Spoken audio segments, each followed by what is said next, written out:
Assalamualaikum warahmatullahi wabarakatuh. Selamat pagi dan salam sejahtera bagi kita semua. Sembari mengucapkan rasa syukur kepada Tuhan Yang Maha Esa, di mana kita diberi kesehatan, sehingga kita bisa menampilkan presentasi kita ini. Pada kesempatan kali ini, kami dari kelompok 9 akan mempresentasikan dengan judul materi Aspergillus fumigatus, di mana presentasi ini bertujuan untuk memenuhi tugas mikrobiologi farmasi oleh Bapak Imam Bagus Sumantri selaku dosen pengampu pada mata kuliah mikrobiologi farmasi. Sekaligus kami ingin mengucapkan terima kasih dan meminta izin kepada Bapak untuk menampilkan presentasi kami yang berjudul Aspergillus fumigatus ini. Nah, sebelum kami memulai presentasi ini, ada baiknya kami memperkenalkan diri kami masing-masing. Yang dimulai dari saya sendiri. Perkenalkan, saya Nurul Fadilah Harahap dengan NIM 211501094. Kemudian ada Devia Salsabila dengan NIM 211501099. Kemudian ada Amanda Febriani dengan NIM 211501093. Dan yang terakhir ada Alex Insandus Sitohang dengan NIM 211501101. Nah, baik, materi kami pada kesempatan kali ini yaitu Aspergillus fumigatus. Sebelum kami membahas apa itu Aspergillus fumigatus, bahwasanya kita ketahui Aspergillus fumigatus ini tergolong pada genus Aspergillus. Jadi apa yang dimaksud dengan Aspergillus? Adapun yang dimaksud dengan Aspergillus merupakan salah satu kapang yang berasal dari kelas Ascomycota.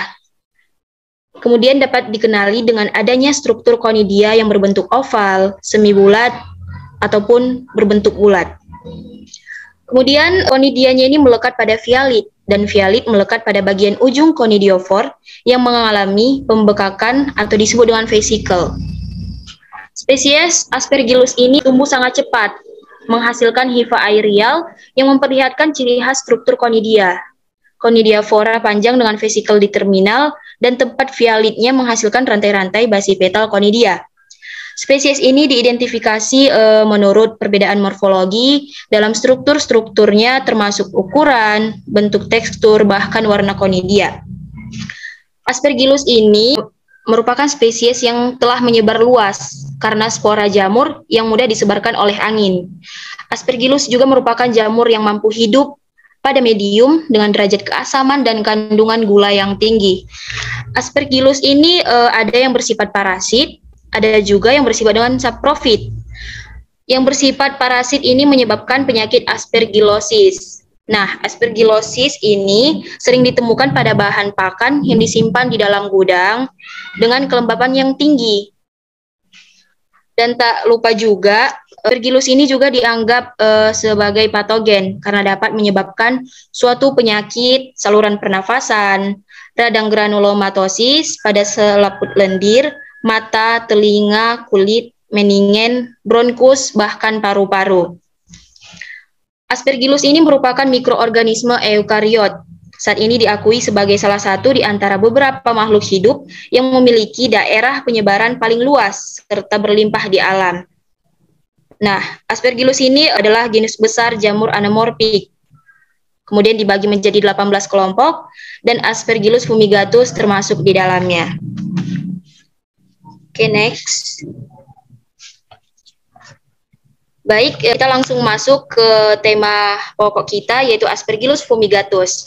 Adapun yang dimaksud dengan Aspergillus fumigatus adalah jamur saprofit, yaitu bisa saja kita temukan di mana-mana, terutama terkait dengan tanah dan pembusukan bahan sayuran. Meski sudah diduga jamur ini aseksual, baru-baru ini diperlihatkan juga memiliki kapasitas untuk bereproduksi secara seksual di laboratorium. Aspergillus fumigatus di alam tumbuh sebagai massa hifa bercabang, namun juga menghasilkan sejumlah besar spora aseksual yang dikenal sebagai konidia. Dalam struktur dikenal sebagai konidiofor. Konidia dilepaskan ke lingkungan dan dapat dibawa dengan udara sehingga memberikan sarana untuk mencemari makanan dan sumber air. Konsentrasi konidia di udara bisa berkisar antara 1 sampai 100 per meter kubik. Oleh karena itu, secara rutin dihirup oleh manusia dan ukurannya kira-kira 2 sampai 3 mikrometer. dan memungkinkan untuk menembus jauh ke dalam sistem pernapasan bagian bawah. Nah, kemudian kita perlu ketahui apa saja ciri-ciri makroskopis dari Aspergillus fumigatus, yaitu diantaranya dia memiliki koloni berwarna hijau tua dengan bentuk koloni granular dan kompak, memiliki rantai oval kecil konidia yang melekat pada ujung satu atau dua baris sterigmata yang teratur melingkar pada permukaan ujung konidiofor yang disebut dengan vesicle. Kepala konidial yang berukuran 100 sampai 200 mikrometer panjangnya dan lebarnya berkisar 50 sampai 60 mikrometer. Kemudian dia juga memiliki konidiofor hialin berkisar 150 sampai 300 mikrometer panjangnya dan lebarnya berkisar 3 sampai 5 mikrometer.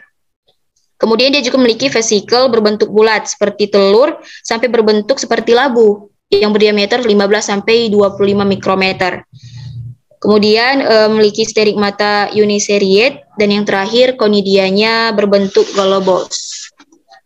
Siklus hidup dari Aspergillus fumigatus ini yang pertama haploidnya genom yang stabil, kemudian tidak mengalami siklus seksual, reproduksi dengan konidiospora, mampu bertahan pada suhu 37 derajat Celcius, dan terdapat di udara baik di dalam maupun di luar ruangan. Klasifikasi Aspergillus fumigatus. Nah, seperti yang terlihat di layar, yang merupakan gambar dari jamur Aspergillus fumigatus. Superkingdom dari Aspergillus fumigatus ini Eukaryota, tergolong kingdom fungi, kemudian filumnya Ascomycota, subfilumnya Pezicomycotina, tergolong pada kelas Eurothiomycetes, order Eurothiales, famili Trichocomaceae, bergenus Aspergillus, dan yang terakhir spesiesnya Aspergillus fumigatus. Baik, selanjutnya ada patogenesitas, di mana kita sudah mengetahui tadi bahwasanya Aspergillus fumigatus merupakan jamur patogen. Materi patogenesitas akan disampaikan oleh Devia dan Amanda. Kepada Devia dan Amanda, saya persilahkan. Baik, terima kasih kepada moderator. Selanjutnya saya akan menjelaskan mengenai patogenesitas. Aspergillosis adalah spektrum penyakit yang luas disebabkan oleh jamur, yang dapat mempengaruhi paru-paru dan disebabkan oleh anggota genus Aspergillus. Spesies Aspergillus ada di sekitar lingkungan, ada di mana-mana, sangat umum seperti di tanah dan vegetasi yang membusuk. Contohnya seperti sayuran yang membusuk. Genus Aspergillus mencakup lebih dari 185 spesies. Sekitar 20 spesies telah dilaporkan sebagai agen penyebab infeksi oportunistik pada manusia. Di antaranya adalah Aspergillus fumigatus. Adalah yang paling umum spesies terisolasi. Ada beberapa jenis Aspergillosis, antara lain non-invasive Aspergillosis, invasive Aspergillosis, disseminated Aspergillosis, dan yang terakhir adalah cutaneous Aspergillosis. A. Non-invasive Aspergillosis. 1. Aspergillosis bronchopulmonal allergic. Kondisi di mana reaksi alergi terhadap spora Aspergillus yang menyebabkan kerusakan pada saluran udara dan paru-paru. Sering ditemukan pada pengidap asma. Gejalanya berupa demam, batuk, dan juga kelelahan. Yang kedua ada pulmonari aspergilloma, atau biasa juga disebut dengan fungus bal, yaitu massa padat tidak berbentuk dari miselium jamur. Dapat dijumpai sisa kavitas pada paru-paru akibat seperti tuberkulosis, sarkoidiosis, bronchitosis, pneumokinosis, atau ankylosing spondylitis. Dijumpai pada lokasi bagian atas lobus paru. Gejalanya berupa seperti batuk kronis, malaise atau berat badan menurun, dan yang terakhir adalah endokarditis. Selanjutnya oleh Amanda. Yang B, invasif aspergillosis, dibagi menjadi 3. Yang pertama, invasif pulmonary aspergillosis. Yang kedua, aspergillosis paru kronis. Yang ketiga, aspergillosis paru akut. Pada paru akut dibagi lagi menjadi 2, yaitu trachea bronchitis dan sinusitis infeksi. Yang pertama, invasif pulmonary aspergillosis. Invasif pulmonary aspergillosis merupakan manifestasi yang sering dijumpai dari seluruh bentuk invasif aspergillosis. Yang kedua, aspergillosis paru kronis. Aspergillosis paru kronis berkembang secara progresif. Ini dapat paru kronis yang menyebabkan ruang udara yang disebut rongga terbentuk di paru-paru. Contoh kondisi tersebut tuberkulosis, emfisema, atau kerusakan pada alveolus.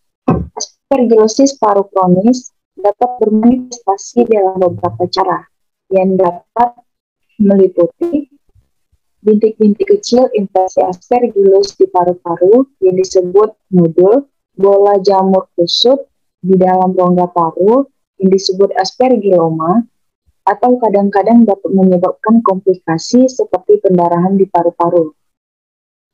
Infeksi yang lebih luas dari beberapa rongga paru-paru. Jika tidak diobati, infeksi yang meluas dapat menyebabkan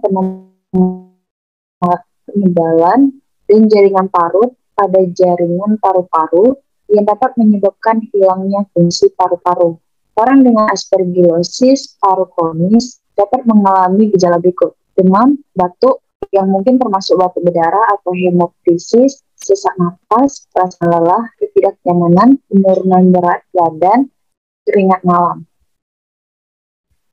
Yang ketiga, aspergillosis paru akut. Ini terjadi ketika infeksi aspergillosis dimulai pada paru-paru dan menyebar ke bagian lain dari tubuh, seperti kulit, otak, atau ginjal.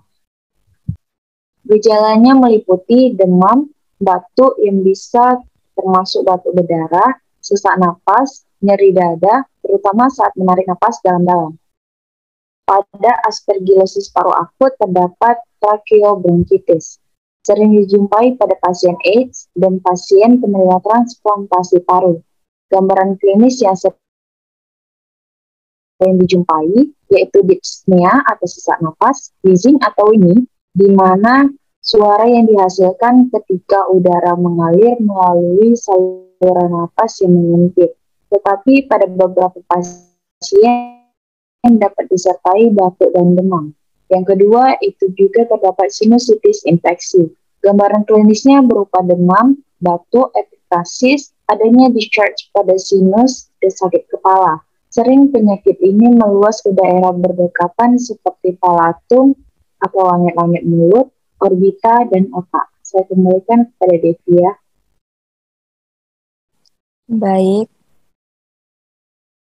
Baik, terima kasih benar-benar. C. Disseminated aspergillosis. 1. Cerebral aspergillosis, yaitu invasive aspergillosis. Kedua paling sering dijumpai. 10-20% kasus terjadi. Terjadinya akibat penyebaran secara hematogenus dan penyebaran langsung dari nasal sinus, menyebabkan gejala tokal neurologik dan meningkatkan tekanan cairan saraf spinal. Yang kedua ada endokarditis aspergillosis, ditemukan pada pasien yang baru saja melakukan operasi jantung terbuka, yaitu terjadi pada katup aorta dan mitral. Sekitar 80% kasus dapat terjadi emboli yang menyebabkan arteri tersumbat terutama di otak. Yang ketiga ada osteomyelitis aspergillosis. Akibat perluasan karena lesi di paru, tempat yang terkenanya yaitu tulang rusuk dan punggung. Dapat terjadi akibat inokulasi dari organisme ketika proses operasi. Yang keempat adalah endophthalmitis. Terjadi pada pengguna obat narkotika maupun pasien endokarditis, dan juga penerima transplantasi organ. Timbulnya akibat trauma pada mata atau perluasan secara hematogen pada paru. Gejalanya seperti sakit pada mata dan penglihatannya akan terganggu. Selanjutnya akan dijelaskan oleh Amanda. IND cutaneous aspergillosis. Pada cutaneous aspergillosis dibagi menjadi dua, yaitu ada primary cutaneous, yang kedua secondary cutaneous. Pada secondary cutaneous dibagi lagi menjadi dua, yaitu pada penderita HIV dan pada pasien penderita non-HIV. Yang pertama itu primary cutaneous. Aspergillosis lesi pada pasien muncul di dekat atau di sekitar tempat masuknya kateter intravena dan berhubungan juga dengan penutupan secara oklusif, ambul, dan kain kasa yang tidak steril. Yang kedua, secondary cutaneous. Aspergillosis lesi terjadi akibat penyebaran infeksi secara langsung pada pasien, pulmonary aspergillosis maupun penyebaran secara hematogen. Cutaneous aspergillosis dapat dijumpai pada pertama itu pada pasien HIV. Dari hasil laporan dijumpai primary cutaneous aspergillosis pada pasien HIV atau AIDS dengan lesi berupa nodular cutaneous aspergillosis. Lesi terletak di bawah plester yang digunakan sebagai balutan di dekat tempat masuknya kateter intravenous. Yang kedua itu pada pasien imunokompromis non-HIV. Terjadi pada korban luka bakar.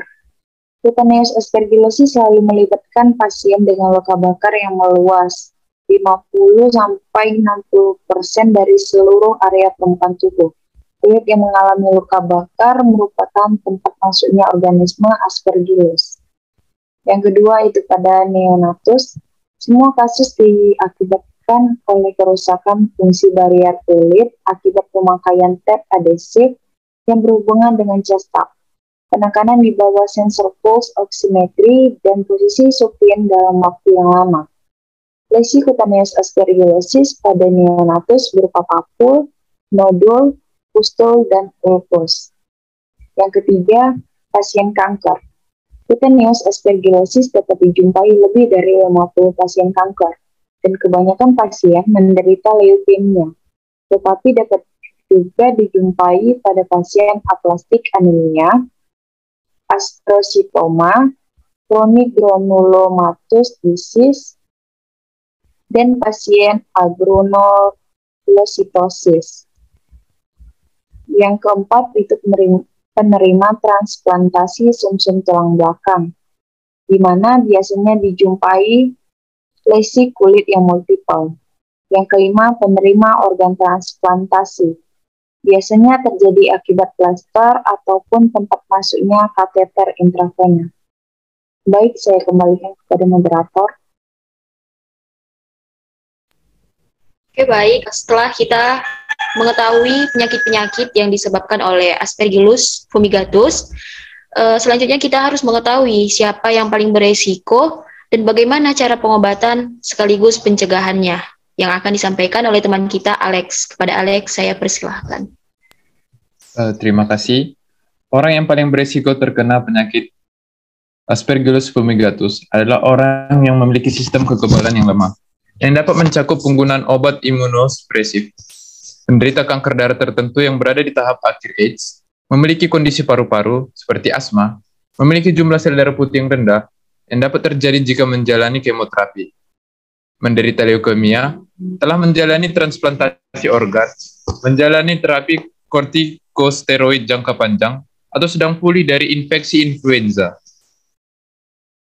Berikutnya, terapi pengobatan dan cara pencegahan. Pertama, pengobatan. Prinsip pengobatan yang disebabkan oleh jamur Aspergillus fumigatus adalah dengan menghilangkan jamur dan sporanya yang terdapat dalam tubuh. Penderita ABPA diobati sesuai proses penyakit karena ABPA terjadi akibat proses hipersensitivitas. Maka respon alergi harus dikurangi. ABPA yang kronik memerlukan anti jamur semisal itraconazole yang dapat mempercepat hilangnya infiltrate. A. Anti jamur berdasarkan target kerja. Pertama, anti jamur yang bekerja pada membran sel jamur. Target kerja anti jamur ini adalah membran sterol jamur. Kelompok anti jamur ini antara lain polyenes, azol, dan alilamin. Pertama, polyenes. Obat anti jamur golongan polyenes antara lain amphoterisin B dan nistatin. Obat ini berinteraksi dengan sterol pada membran untuk membentuk saluran sepanjang membran, sehingga menyebabkan kebocoran sel dan berujung pada kematian sel jamur. Yang kedua, azol. Generasi pertama anti jamur ini adalah imidazol, diantaranya ketoconazol, miconazol, clotrimazol. Generasi berikutnya berupa triazol, diantaranya fluconazol, itraconazol, serta derivat triazol yang paling baru diantaranya variconazol, rafuconazol, posaconazol, dan albaconazol. Mekanisme kerja derivat azol berdasarkan pada inhibisi jalur biosintesis ergosterol, yang merupakan komponen utama membran sel jamur. Obat ini bekerja dengan menghambat 14-alfa demetelase, sebuah enzim sitokrom P450 mikrosomal pada membran sel jamur. Enzim 14-alfa demetelase diperlukan untuk mengubah lanosterol menjadi ergosterol. Akibatnya terjadi gangguan permeabilitas membran dan aktivitas enzim yang terikat pada membran dan berujung pada berhentinya pertumbuhan sel jamur. Yang ketiga, alilamin. Salah satu obat golongan alilamin yang paling sering digunakan adalah terbinafin. Terbinafin bekerja dengan cara menghambat enzim squalene epoksidase pada membran sel jamur sehingga menghambat biosintesis ergosterol. Squalene epoksidase merupakan enzim yang mengkatalisis langkah enzimatik pertama dalam sintesis ergosterol, sehingga squalene berubah menjadi squalene epoksida. Akibatnya, terbinafin menyebabkan akumulasi squalene intraseluler yang abnormal dan defisiensi ergosterol. Secara in vitro, akumulasi squalene berperan pada aktivitas 31 fungsi dal obat, sedangkan defisiensi ergosterol dikaitkan dengan aktivitas fungsi statik. Yang kedua, anti jamur yang bekerja pada nukleat jamur, yaitu flucytosin, merupakan primidin yang telah mengalami fluorinisasi. Flucytosin masuk ke dalam sel jamur dengan bantuan enzim sitosin permease, yang selanjutnya mengalami perubahan intracytoplasmik menjadi 5-fluorosil.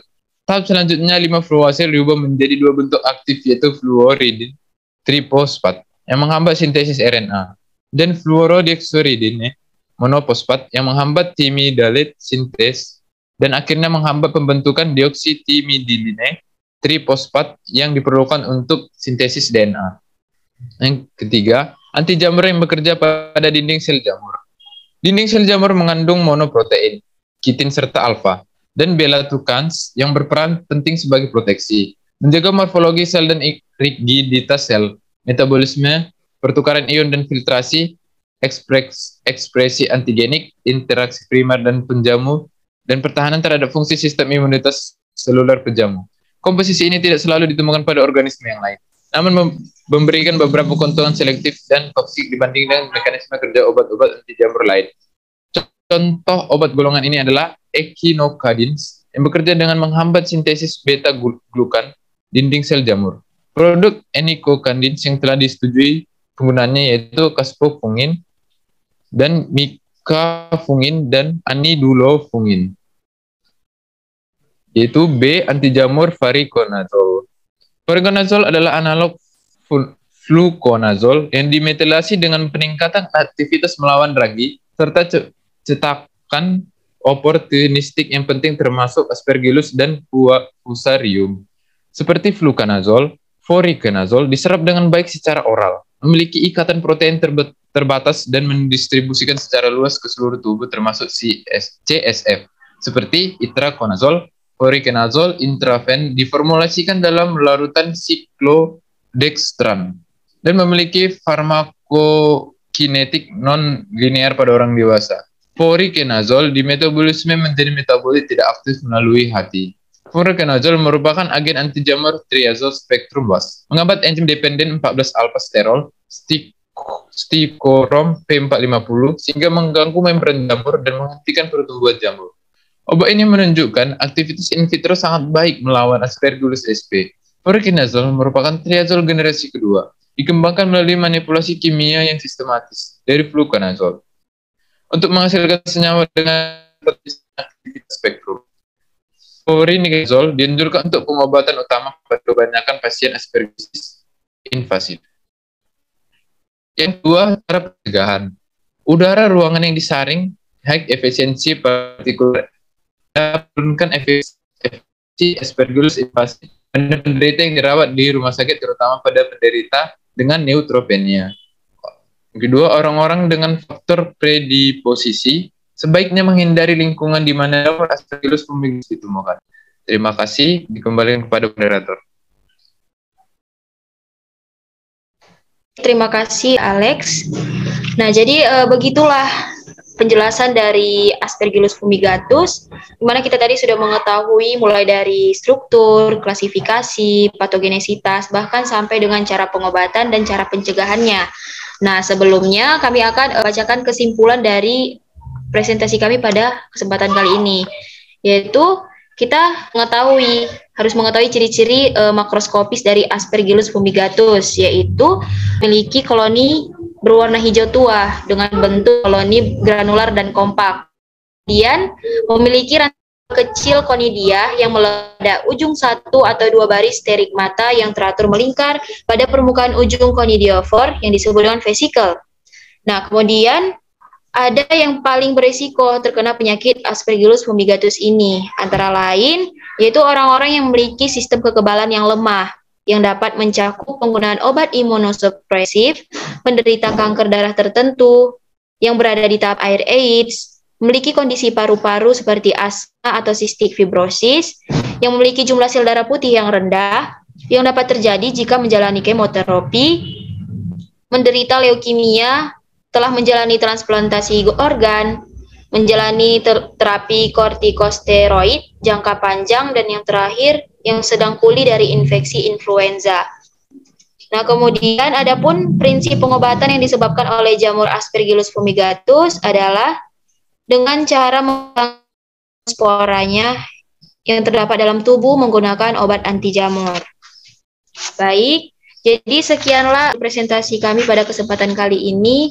Kami dari kelompok 9 mengucapkan terima kasih dan mohon maaf jika ada ucapan atau tutur kata kami yang salah. Kami kelompok 9 mohon undur diri. Assalamualaikum warahmatullahi wabarakatuh.